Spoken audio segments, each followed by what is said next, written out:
I'm by occupation a social worker.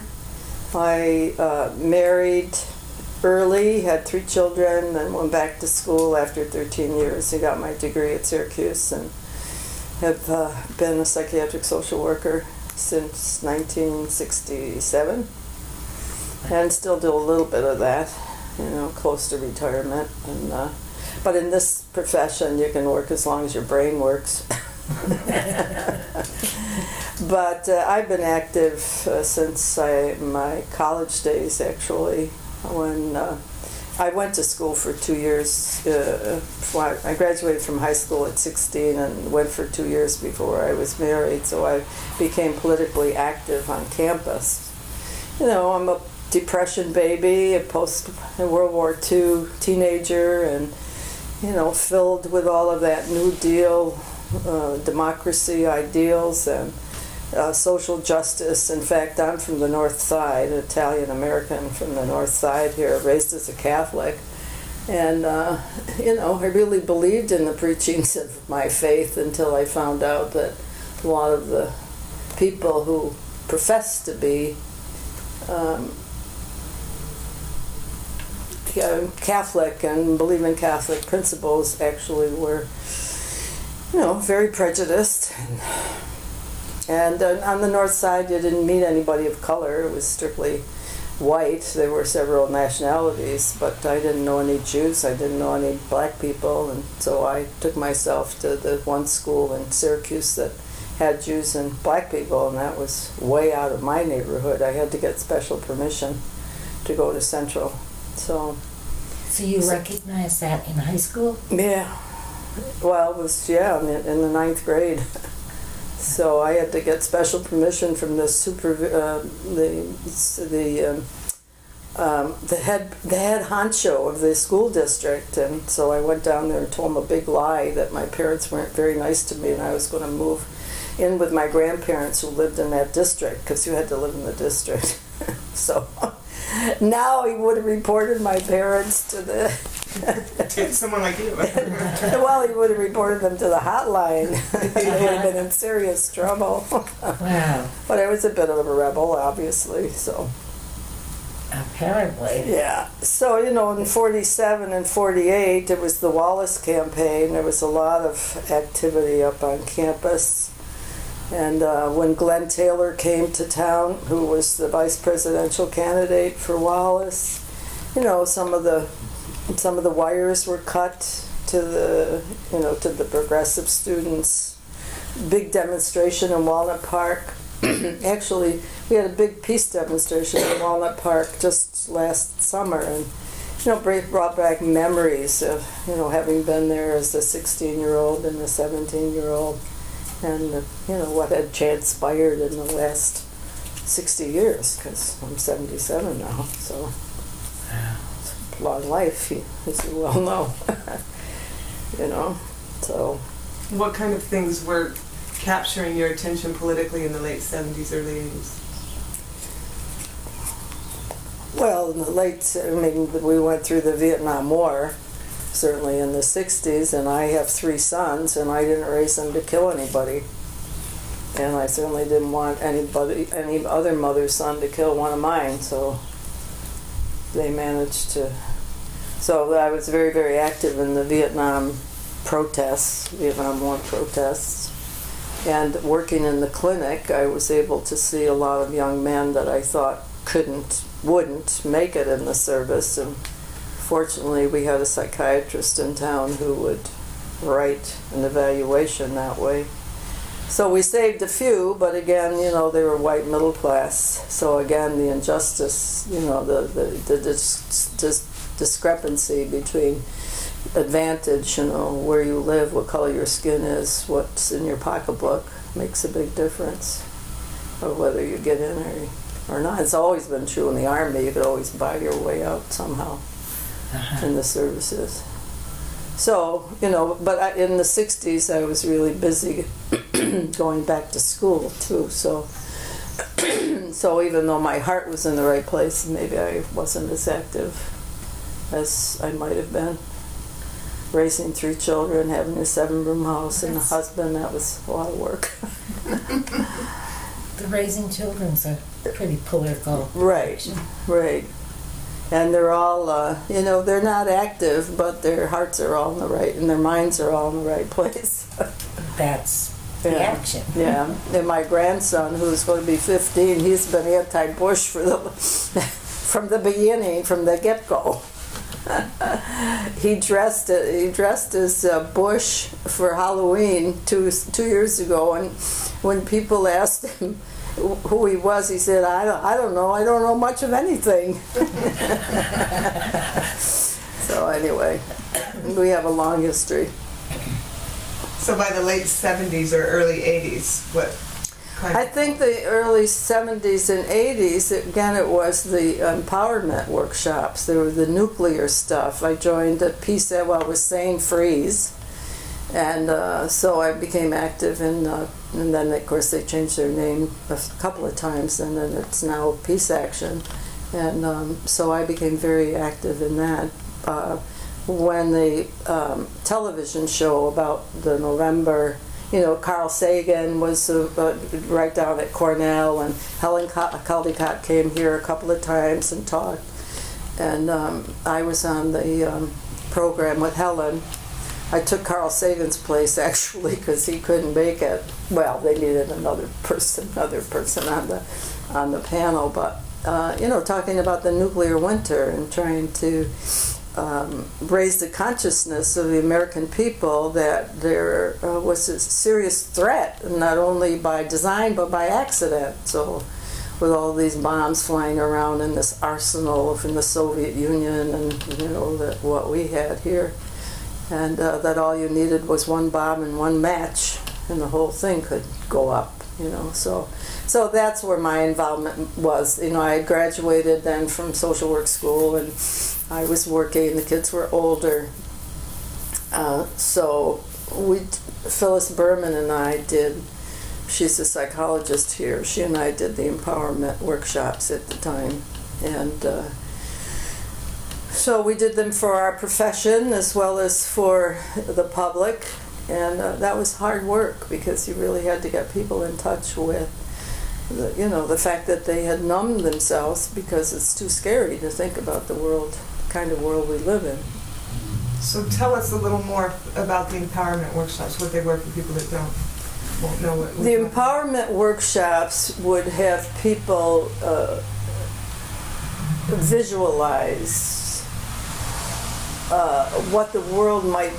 You would get them sort of in a state of trust, and then you would get them to visualize what might happen in the nuclear war, that the birds would disappear, that there would be no music, that it would be silent, that it would be cold, people would be dead, that people would be sick. And that's very hard to face. So it had to be done in an environment of trust, certainly. And then you had to get people out of that to get them to know that they had some control in this. If they could face their worst fears, then maybe they could choose to do something, which is always the most helpful thing. If you have a cancer and ignore it, it just grows and it gets worse. But if you have a cancer and you know about it, then you can talk about the possible treatments so that you could treat it. You don't necessarily cure it, but you could keep it from getting too big to manage. So, and then we would have them visualize themselves living in a peaceful world to a very old age. So it was, it's very emotional for people. So even the leaders, Phyllis and I, would have the strength, with each other to support each other through this. I remember my niece, the one person who really got me started with that.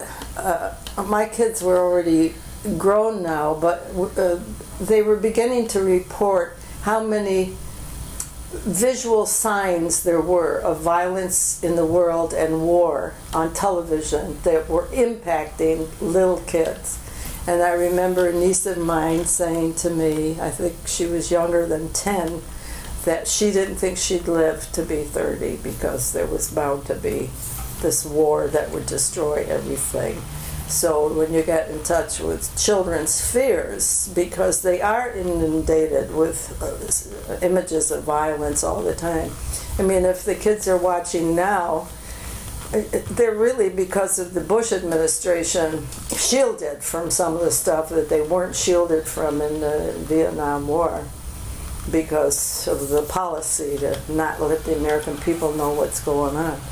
Anyway, you know, that got me sort of activated again, and that's when we started working with Joanna Macy. There it is. There. Yeah. See, I always tell my clients, if you can't think of something, don't try hard. It's going to pop in a minute or two. Yeah. And Joanna Macy. Exactly. Right. And so that So we trained with her that's how first. And that's how we got to then be able to lead. And is it some, how did you know to train with her? Was she in the area? Did you read the book? She used to live here. And her husband Frank worked at Hutchings, and I worked at Hutchings before I went into private practice. And you know, some of the people that I know here are Buddhists, and so we got to know Joanna and Frank. You know, I think his name, I'm almost certain his name was Frank. But anyway, we trained with Joanna in the big workshop. And then some of their people came here and helped with this November program that they had on television around Thanksgiving time. And that was during that period. And that got a lot of press. That was a show that dealt with a nuclear war in Kansas or somewhere, and then the people were dying from radiation sickness. So that was the 70s, and then the 80s there was the Encampment, you know, and living, that used to be a naval base, and I've lived here all my life.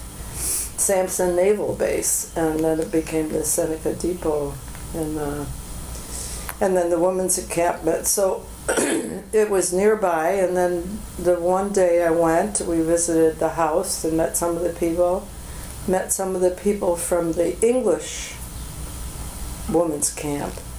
And don't remember if I met them there or we met them, you know, at some of the workshops with Joanna, but so impressed with the women who decided to make their statement by living together as they did. So we visited the house, and then the march started. It was a hot day, as I remember, and there were hundreds of people of all ages, all colors, strollers, you know, kids. I'm sure it was with somebody with a kid in a stroller, but I don't remember clearly. I do. And I was supposed to be home for dinner, and I just didn't make it. I just stayed on. He was so angry that I didn't. I know I could have called him, but they didn't have cell phones back there. You know, had to find a payphone. But you know, the fence was decorated, and so many. I got sorry about it. It was amazing to see the decorations on the fence, you know, the statements and the flowers and the homemade things that people had put there over the course of months. And of course there were a few protesters along the way, to be expected, because the people, you know, who lived there depended on their income because they work there. And so this is always a dilemma, you know, when you protest an industry. Have you got any plans for the people when the industry closes up, you know? Whether it's the kid making soccer balls, you know, in a third world country, he has a job. He has a few bucks somebody else doesn't have, even though conditions are poor. So even though these people live under the threat of whatever those bombs represented, their livelihood depended on it. So there were a few protests, but I don't remember a whole bunch, actually, of protests. I mean, we have actually a time bomb right up here in Oswego, you know, with a nuclear plant. We're 26 miles south. and the wind drifts down here, you know. And I know some of the people who worked on that plant. You know, they were high on marijuana. They're probably still high on marijuana. Thing breaks down. You know, I've been involved in protests up there, made statements up there. But anyway, back to the encampment. It was a great day. Do you remember anything about, like, was there any issue or attitude in the activist community to be a part of a women's only action versus mixed? I think there was always, as far as the protests are concerned, they would pick on the fact that these were, you know, lesbians, queers, that kind of thing. They, you know, the only women who would do that would be the, you know, those women. But, you know, I went to the Women's Conference in China in 1995, and the same thing was happening there. You know, the lesbians were going to be marching naked down the street, you know. Anything to discredit, really, the legitimacy of the protest, you know, to distract. And it's the same thing with the election, you know, the political elections we've been having, you know, should gays marry, you know. That's not the big issue, you know. Abortion is not the big, whether Obama wears a flag on his lapel is not a big issue. I'm surprised they haven't picked on Hillary. She doesn't wear a flag. You know, only men supposed to wear the flag? I don't know. Have you noticed she hasn't worn a one flag? No, so, you know, they're always, anything that women decide to do, they're going to bring up the fact that, you know, bunch of queers, so that people will say, oh, well, it's those women, you know. So to fight for, you know, I mean, what can you do about that except to just stand tall and, you know, to have straight and gay women together and say, you know, we're doing this as women and as human beings, as mothers of the earth, really. So, but that issue came up, you know, especially about the house, all you women living together. And how could you do that? How could you take care of the plumbing? And how could you take care of the wood splitting? And how could you do, you know? But women did, didn't they? They did. They did. They learned how to, if they didn't know how, they learned how. And that was one of the things that was quite special. Yeah. Was to get the opportunity to do things you Right. might not have done, to be taught something that could be useful to you in the future. Yeah. And to know if you needed to call a man in, you could. I mean, they're good for some things. I always say they're good for taking the garbage out. Well, Vanya Reynolds said they're good if you need to move a piano. Uh-huh. Anyway. So do you feel like in the empowerment workshops, the goal was partly to help individuals work through an emotional process and also to raise awareness or possible action outward? Both. I mean, you're not going to take action unless you recognize the threat. You know, and you know, the term that became very popular then was psychic numbing, and it was true then and it's true now. I mean, I think, and in a way, because we're protected, the you know, the media, as far as I'm concerned, is the whore. I mean, I hate to use that word, but because it usually refers to women, but let's be general about it, you know. They are complicit in keeping the truth of the dangers we face from the American people, because, I don't know, they think maybe we can't handle it, or there will be an uprising, or what. But there's no talk these days about the nuclear bombs that we have. I mean, we don't want any other country to have nuclear bombs, but we don't talk about how many we have, which we don't need, which we keep in storage, and which we fly around 24 hours a day in an airplane. We used to talk back then in the 80s about the possibility that they mistook a fleet of flock of geese for a possible attack. We don't talk about that anymore. So it was, again, you know, to have people acknowledge or get to a place inside where they could confront their fears, which they had kept at bay, below consciousness. Right. And then they had a choice. They could either go back there, or they could take some action, whatever action that might be. Money. You could, with some people it's just money. With other people, there's a willingness to get arrested. I mean, one of our local men, today got 10 days in jail and got a little fine, $50 fine, for his action against the torture in Guantanamo. He's been in jail several times. Syracuse has a great history, of abolitionist involvement. I mean, the Underground Railroad went through here. A lot of the abolitionists lived here or nearby. Peace Council is the oldest organization devoted to peace in the country and is still going.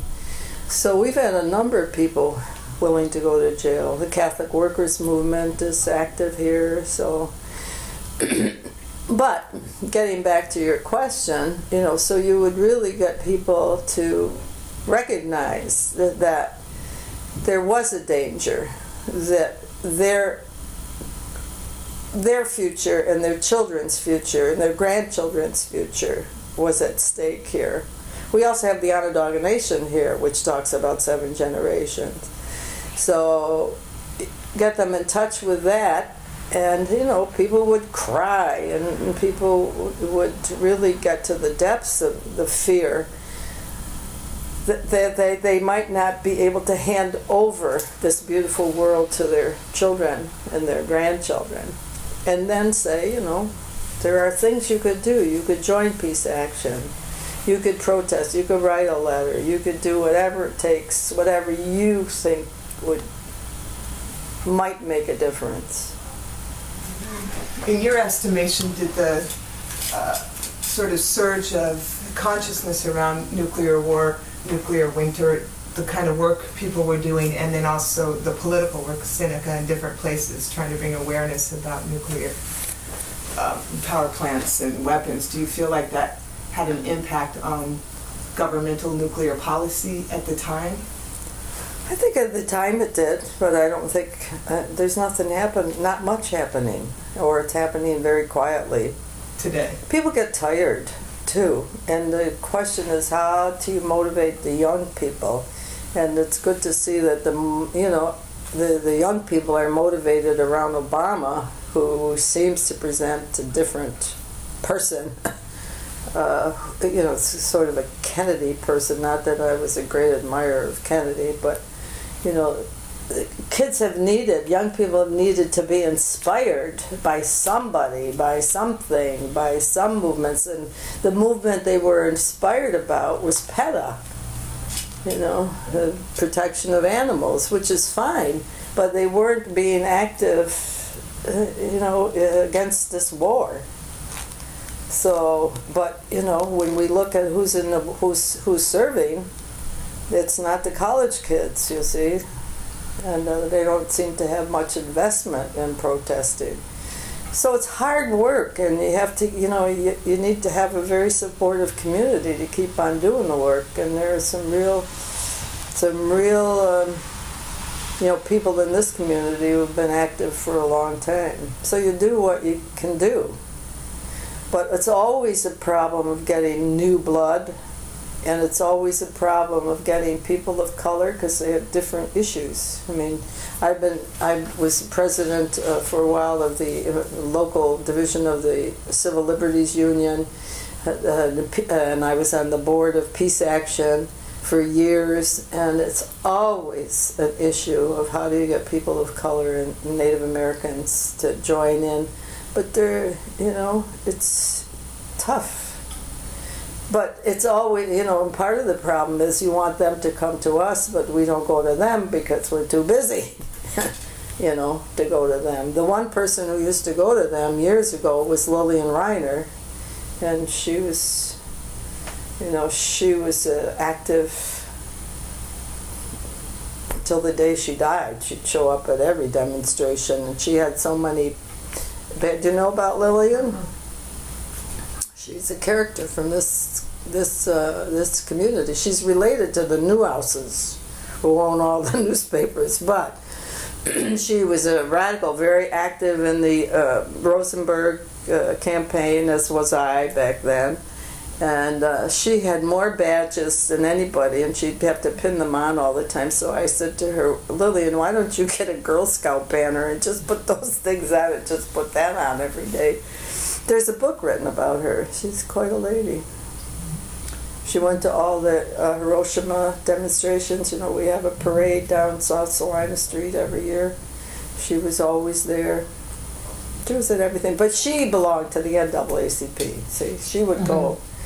But very few other people, you know, all have done that, including me. So it's hard to get diversity into the peace movement. People have day-to-day issues, and it's going to be more that way with what's happening in our country today. The rich are getting richer, and there are more and more poor people, you know. Unless it gets to the point where they see that a demonstration and protest is in their best interest. I was listening to Jon Stewart, Stephen Colbert last night. A young man, Soroka, has written a book about uprising. He said, we're due for an uprising. So. Time is right, is that what he's saying? It's yeah, right. Yeah. Something brewing, he said. Have to read the book. What for you? What keeps you going in terms of being a political person, and you know, how do you keep up your spirits? How do you keep up your energy? Well, all you've seen. I had a photograph that I gave to the Peace Council years ago. They never returned it. It's been lost. But the photograph was of me pregnant with my first child. And demonstrating down South Salina Street with a big sign saying, I want this child to grow up, not blow up. So then you raise your children, and the Vietnam War comes. Their father was a veteran of the Second World War, flew 44 missions in the South Pacific, you know. Thought that was going to be the end of it. So then I have 3 sons, and the Vietnam War comes, and one gets an F4F, deferment, based on, he won't make it in the Army. And he wouldn't have, he would have gotten into trouble. Anyway, by the time the other 2 were of age, the war was over. But, I have 4 brothers, I have 3 sons, and now I have a grandson. And no way, I want him to have a life. I want him to have clean water. I want him to have, I want him to live in a world where people feel safe, that, because they have enough. They don't have to take or steal because they have enough. So that's what keeps me going. And remembering that my niece said she didn't believe she'd grow up to be 30. She's past that now, but there are other kids who maybe fear that they won't grow up to be 30. And many who don't. Yeah, and many of them don't, through illness and, through pollution. And what we do, the fact that we won't sign on, that we have a president who does, to the Kyoto resolutions, that we have a president who doesn't believe there's global warming. There are lots of reasons to stay involved. It's not only about nuclear bombs anymore. It's about all this other stuff.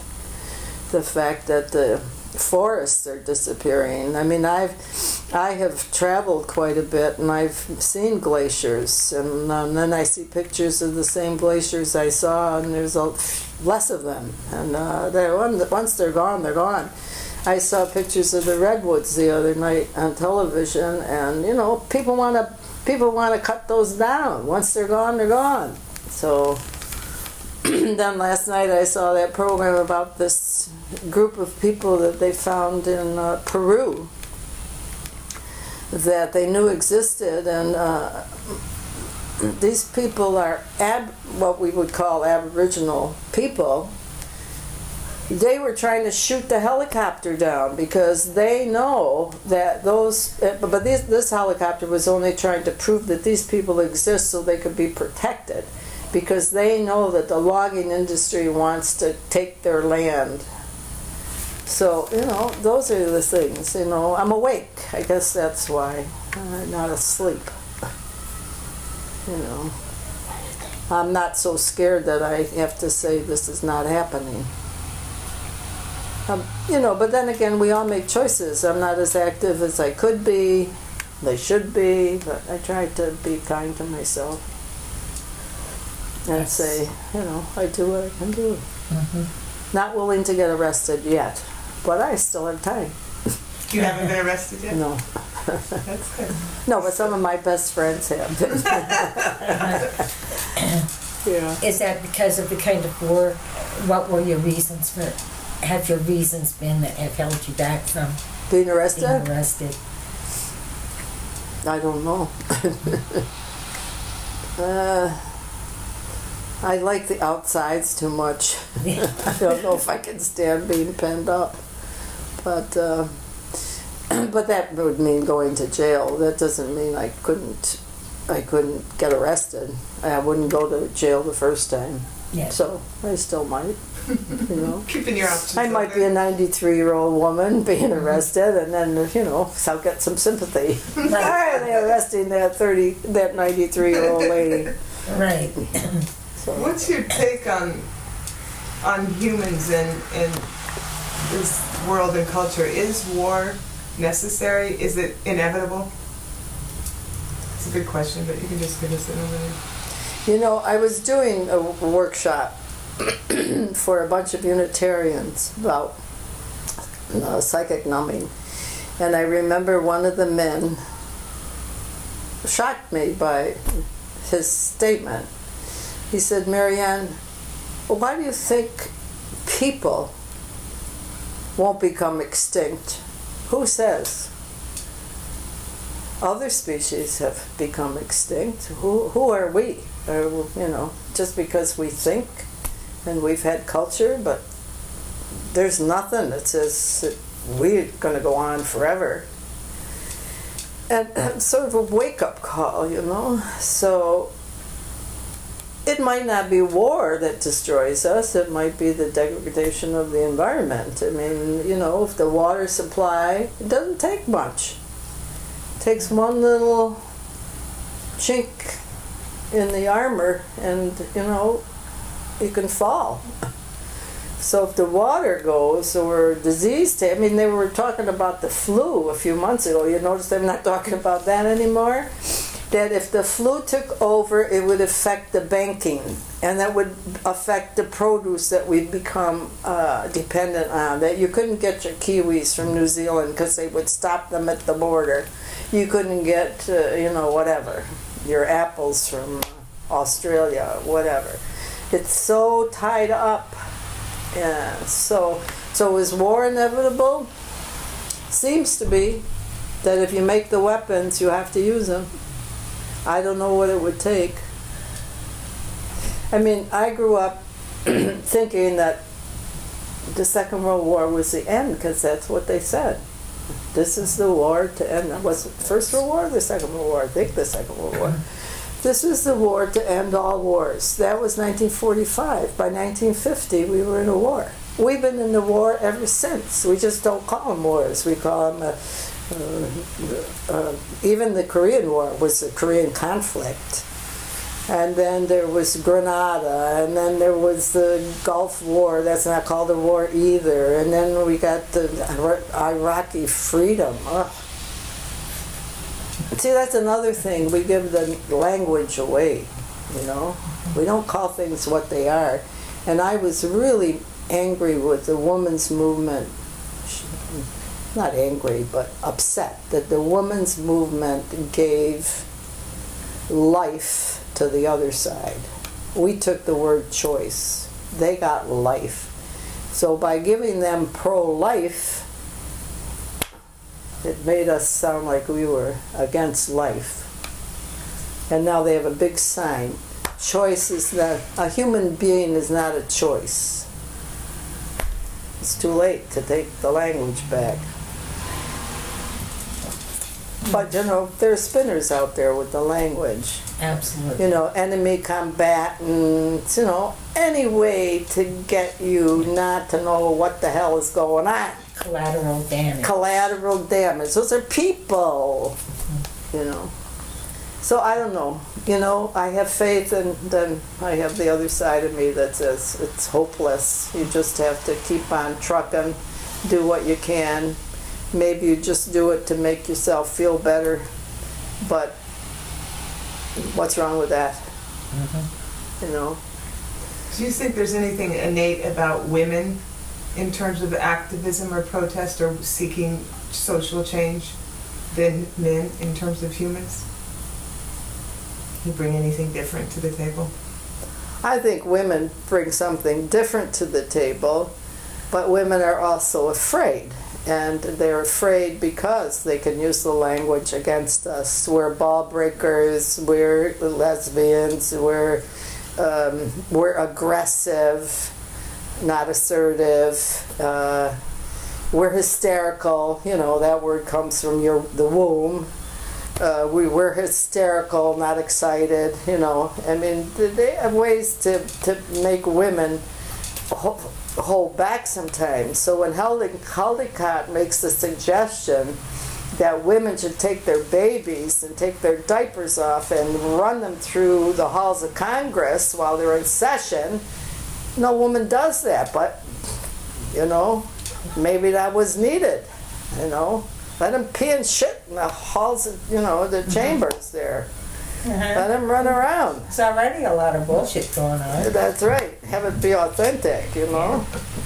So, yeah. I mean, I went to the women's conference in '95 in China, and it was so fulfilling. I mean, to be in with 45,000 women from every country was pretty exciting. Pretty damned exciting, you know. Talk about that. What did you see, participate in? Well, I went with Cora Weiss, and Judy Lerner was part of our group. Judy is actually, they just had peace action. I actually saw them again after 1995. Cora got an award, but I went with Peace Action, and so went to workshops, but you know, we went to the opening ceremonies and the closing ceremonies. We met with leaders of the Communist Party and talked about their nuclear program. You know, they had been detonating bombs in Polynesia, in the French South Pacific, and we questioned them about that, you know. You should really be leaders in this and not be doing that sort of stuff. But they said, you know, you're the ones who dropped the bomb. You know, they always have an answer. You're the ones who dropped the bomb. And we did, indeed, drop the bomb. But it was interesting to talk, you know, at that level, to be at that level. But one of a very touching experience was one of the women I was walking with said something to Muslim women about why they wear those things, and got an answer. You know, that was their business, and they felt protected, and she should just mind her own damn business. So that was, you know. That was a different view, you know, because we women can be quick to tell other women, you know, how to look and how to dress and how to be in the world, and that was an example of the women, you know, defending themselves. So that gave me a different perspective.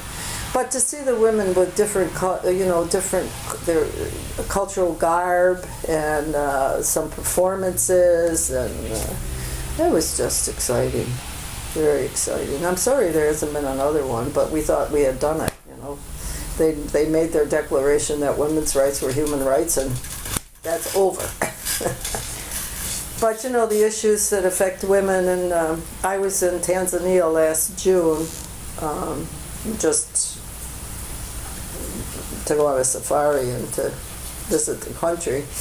and some other spots, and we were being led on a little walk by Maasai men, and I said to our guide, are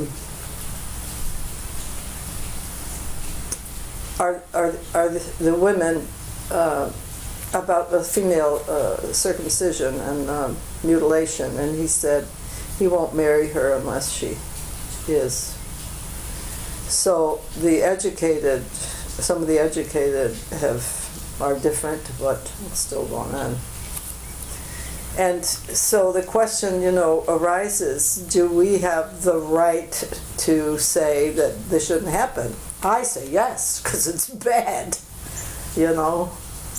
there are some right things and there are some wrong things, and mutilating women is a wrong thing. And so however we can influence a change of that cultural standard, I think we'd have to speak up about that as women, and get our men to speak up too. So how you interfere, it's another matter, but I think that we need to educate our country to give asylum to women who are fleeing from that sort of torture and mistreatment. And so anyway, I can ramble. Sorry about that. We just have a few more minutes. But I had a question, just curiosity when you spoke about, and this goes back to the empowerment, so the idea that if we're psychically numb, then we can't deal with our feelings and we can't maybe take action. And you were talking about today that it's similar, where we sort of hide the atrocity of war and we're not aware of dangers. But then it struck me, on the other hand, the administration just tries to inflict all this fear. Is there a difference between danger and this propaganda of fear that they hover over us? Yes, because the fear they engender is about them. It's not about us. Tell us the difference. Well, we have to fear us. We're the ones who wouldn't bomb Iraq. Oh, us, them. Okay. Yeah. Okay. The fear that they're talking about is those people. We have to fear them. And they don't talk about they have to fear us. Look at what just happened with Scott McLennan. He says, I lied. I covered up. And what did they say? He's disgruntled. He's not the same Scott that we knew. Blah, blah, blah, blah, blah, blah. And then today I learned that they knew a month ago. He gave them the book to read. And they waited until the book became public to excoriate him. So, so they seize the moment on their terms. No, the fear is not about that. We have to fear them. But we're the ones with the bombs. We're the ones who have the bases everywhere in the world. Who gave us that right? I don't know how that happened. After World War II, we took over every damn country in the world. We have bases everywhere. If the Soviet Union had ever tried to put a base in Mexico, what would have happened? Look what happened in Cuba. Nobody else has that right.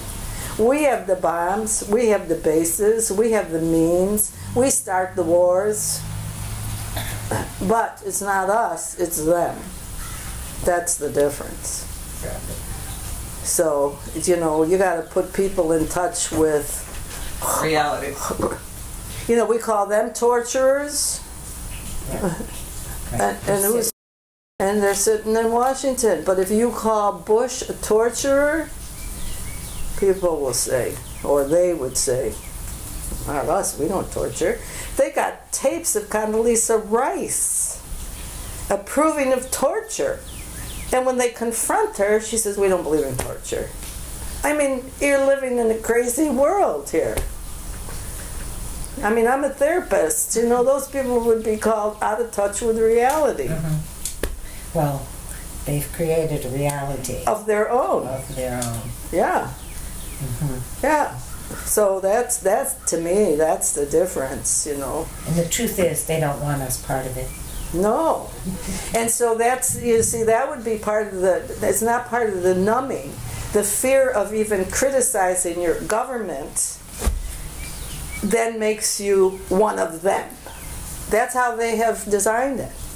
You're either for them or for us. So if you criticize us, then you're one of them. So where are you going to go? Where are you going to go? So that's what happened with Scott McClellan now. He's criticizing them, and watch what's going to happen in the next few days to this mayor. So that's the difference. We're numb to our own, although maybe there's some waking up.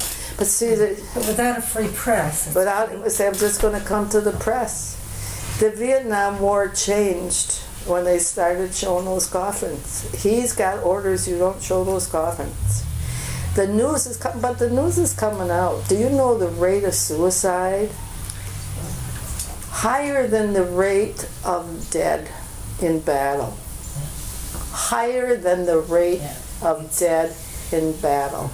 These are young men of 20, 21, 22.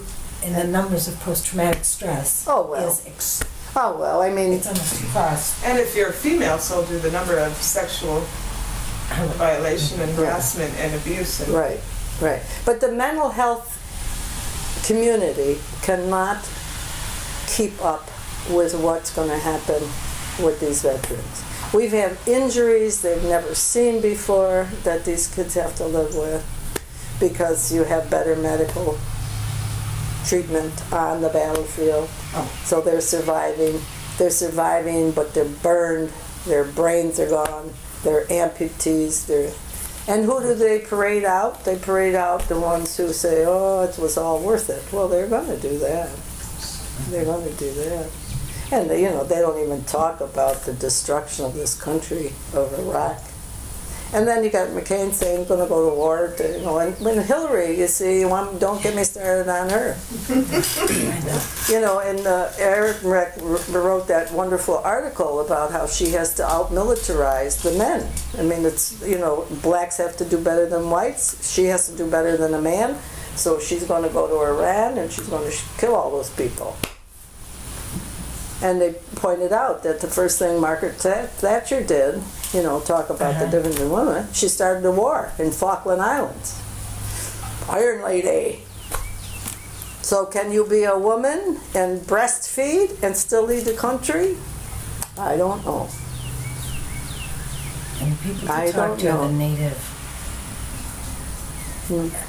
I wonder if the people to learn from aren't the native women. Yes. Who didn't go to war. Right. Yeah. And who controlled chiefdom. Well, I don't know about all Indian tribes. No, I mean, we still have to call them tribes because I don't know how their language with their nations. But, the Onondagans are pretty different. So we live in a pretty good area here. And, the chief used to be invited to this international conference of high mucky mucks, and one day he said to one of them, "Do you have grandchildren?" And the man said yes, and I think it was Shenandoah said, "So do I, and I always think 7 generations, maybe your group should." He was never invited back. But yes, the women are different here. Right. But then so is that the 7th generation thing. And until that is part of your thinking, how we think, then that's how you act. How we act. Right. Well, Einstein said it best. I mean, he said, unless you change the minds of men, you're not going to change much of anything. Minds of men meaning all of us. I mean, we have to think that we live in a global world, and that's more possible now to think that way, because when you see Myanmar, and when you see the earthquake, and when you see the tsunami, and you see, that we're all affected by that. When you see Katrina, nothing's happened there. When you see all that, you can see the relationship. I mean, you never used to have that news. On the other hand, you have technology where these kids are in a they don't talk to people. They talking, Yeah.